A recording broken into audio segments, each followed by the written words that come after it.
Hello, my friend. Stay a while and listen. What's going on YouTube? It's Filthy and we're back with another video.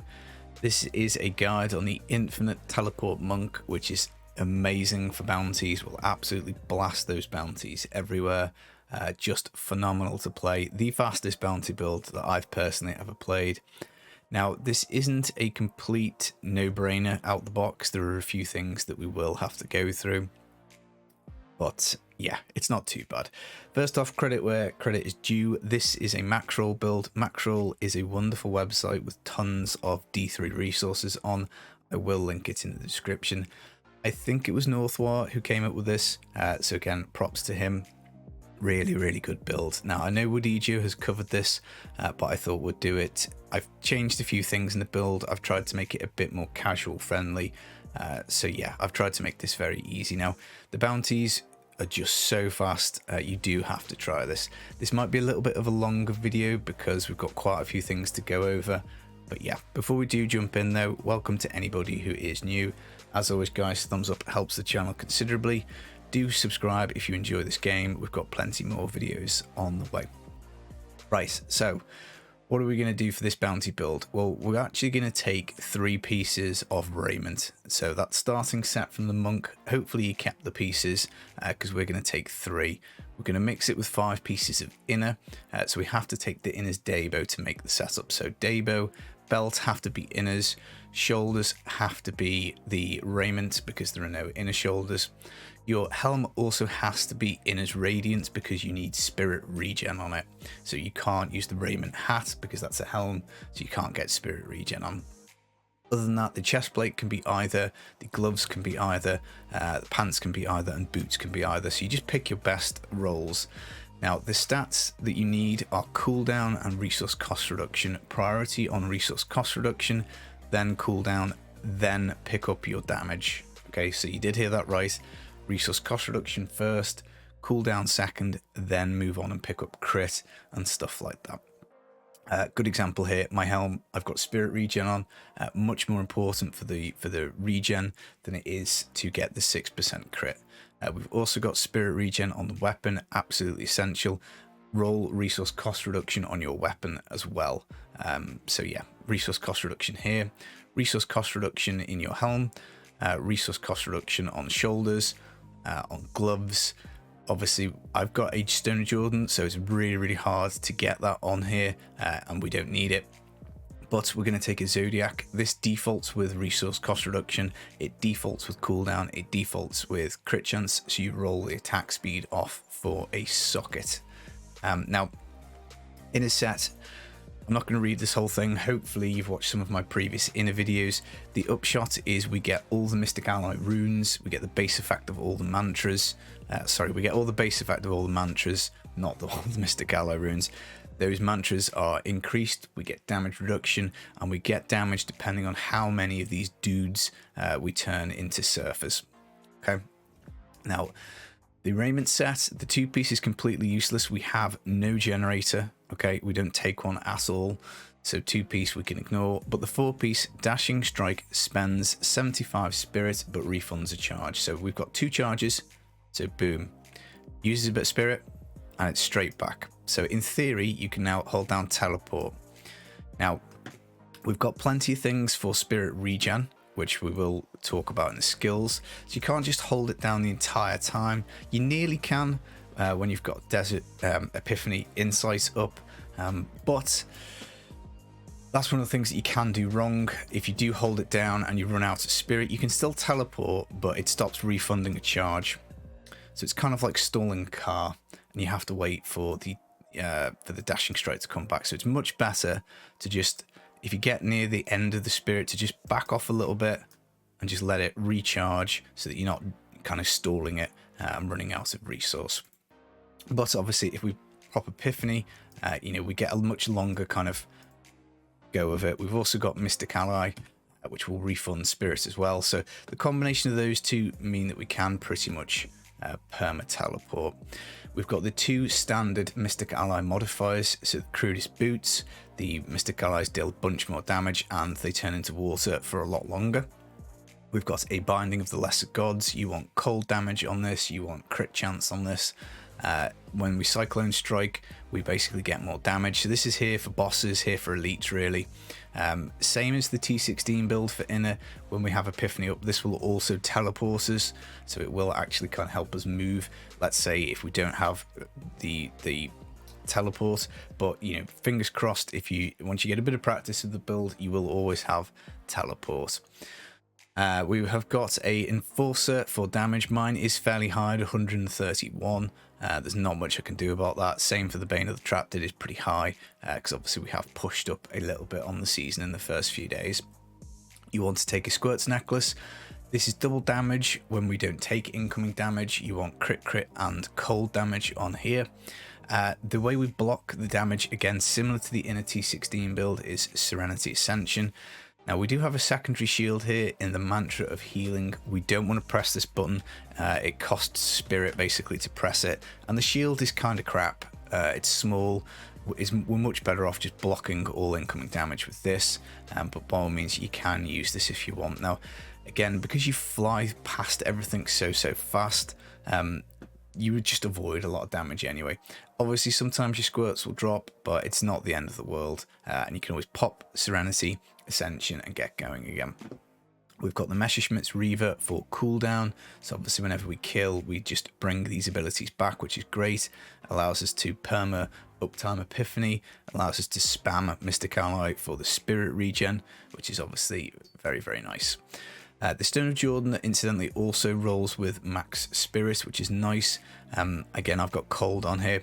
Elite damage is actually kind of important because the water allies will just wipe the floor with everything. Trash wise, it's only elites that you know take a little bit of time. So obviously with that elite damage, we do hit them a little bit harder, which is obviously pretty good.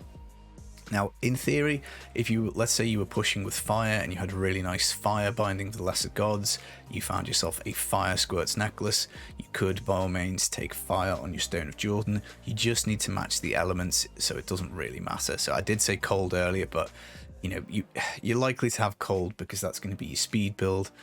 So, you know, that's probably what I'd aim for. But again, physical or lightning would be fine. You just need to match all three if you can. Right, I think that is probably the gear pieces done to death. The other gem we've got is the Bane of the Powerful. Mine's only 33. I need to get this up because obviously sometimes you do go quite a way without seeing elites. But this also gives elite damage. So again, we can put them down even faster, and we've got some damage reduction. Now, in the skills, we've got Cyclone Strike, Implosion, the area of effect to obviously gather and blow stuff up, and will teleport us when we have Epiphany active. Serenity Ascension is the damage block, as we talked about. Epiphany Insight, this gives you crowd control immunity and 45 spirit per second, which is just lovely. Mystic Ally, Water Ally, these are really good as well because they will freeze. That's very handy on bounties. If you want to stop and rescue somebody, then they'll just freeze the screen for you. Anything that gets close will generally get frozen. Combined with the Epiphany, with the CC immunity, the block damage, you will be pretty good at flying around the map and doing the things that normally speaking you can get interrupted on. Dashing Strike, because we've got the 4-piece raiment, we get almost unlimited teleport, so we may as well go for the dodge chance rune because it will mitigate a lot of incoming damage and that will keep our squirts bonus up. And then Mantra of Healing, we've gone for circular breathing. This is just for spirit regen. As I say, we don't really need to activate it. I don't press it very much. Sometimes I do, but generally not. But yeah, 3 spirit per second just helps us out. Very nice. Near death experience, you can take a death, you can teleport yourself into an explosion pretty easily, because obviously you can't really see what's in front of you sometimes. You can just fly through things, so I wouldn't take this one off. Exalted Soul, increase your max spirit by 50 and spirit regen by 4, obviously helps keep the spirit for more teleports. Beacon of Yitar, cooldown, complete no-brainer. And the Guardian's Path, we aren't dual wielding, so we don't get the dodge chance, but we do get 15% spirit regen. Now, normally speaking, you would want to take an Ethereal in the season. That's why I like playing T16 with the Ethereal, but by all means you could use this for keys, but yeah, it's one of those, you got to pick your poison. Right, so I guess what I'll do is should we go to like the Fields of Misery, and I'll just show you kind of like a little bit of a whiz round. So the mistake obviously we showed earlier was the stalling. Second mistake is if you're fighting a boss and let's say you've only got these 2 Mystic Allies, if you press the button you only get 2 of them, and that is a lot less damage. So yeah, for the general map it doesn't really matter, and it's a mistake that's very easy to fix with the Reaver because it comes back so fast. You can just reactivate them, but when you're fighting a boss and you zone in, basically once the fight starts you want to basically do your ascension to block damage. You'll then want to attack a little bit with dashing strike, cyclone strike. That will generate a few Mystic Allies, and then you just whack the button and the boss will melt. But I guess let's take it for a spin, and you know, as you can see, we can pretty much perma hold down teleport, and you use the Mystic Ally to basically just refresh everything. So you know, when your spirit gets low, you're popping the Mystic Ally. You can numlock, I guess. I tend not to, because I just think sometimes I might want to have my Serenity at a specific time. You know, if there's an explosion and I want to jump into it and get whatever it is, then you know I want to do that. Epiphany's probably a decent one to numlock, but again, the way the Messerschmitt's Reaver works is procs will go into whatever is on cooldown. So if let's say you do Epiphany, you get it back very fast. There's no point pressing it again and then the Reaver procking it, so you're better off doing it manually. But obviously it would be less things to concentrate on, you know, if you didn't unlock it. Where this really shines is where you just need to get from one side of the map to the other, you know, like a couple of level 2 level caves, and as you can see we pretty much destroy everything as we move around, and hopefully the game footage is giving you an idea of it. Now, I did initially set this up, and thanks to Coupe, actually, from my community, who suggested I give this a look early on without the perfect rolls. We could play it when we didn't have all of the resource cost and cooldown bits, but honestly, it just becomes a lot smoother when you do get them. My sheet damage is 1.5 million. Let's have a little look. So we've got 47% increased elemental damage, 1.33 attacks per second.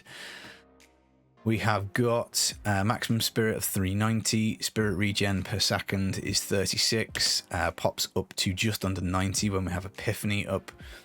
We've got spirit reduction at 44%, 45% move speed. Gold find, we don't have the Boon of the Hoarder. That's something that maybe I think once we get this augmented up, I would look to take out probably the Bane of the Powerful, and then I'd concentrate on gold find a little bit, because if you're going to do some bounties, you may as well get some gold as well.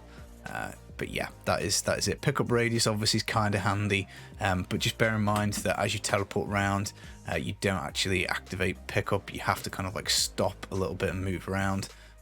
So, you know, if you just fly through everything, you're not going to be able to pick up the gold, even if you do have decent pickup radius. Right, I think that covers everything that I wanted to talk about. So fun, so fast. Really good job from Maxroll with this one. And I hope you enjoy the build guide. I hope you are getting plenty of bounty boxes. One thing I would say, one final tip about bounties is I've saved all these up. I'm going to go open these on my Witch Doctor because I want to find some rogues. I want to find some Avarice bands with intelligence on because the Enchantress I just really like for the cooldown. So yeah, last little big brain tip there for anybody rewarded for staying till the end. Right, I will get cracking with some more videos. Enjoy the rest of your day. I'll see you soon. Take it easy. Peace.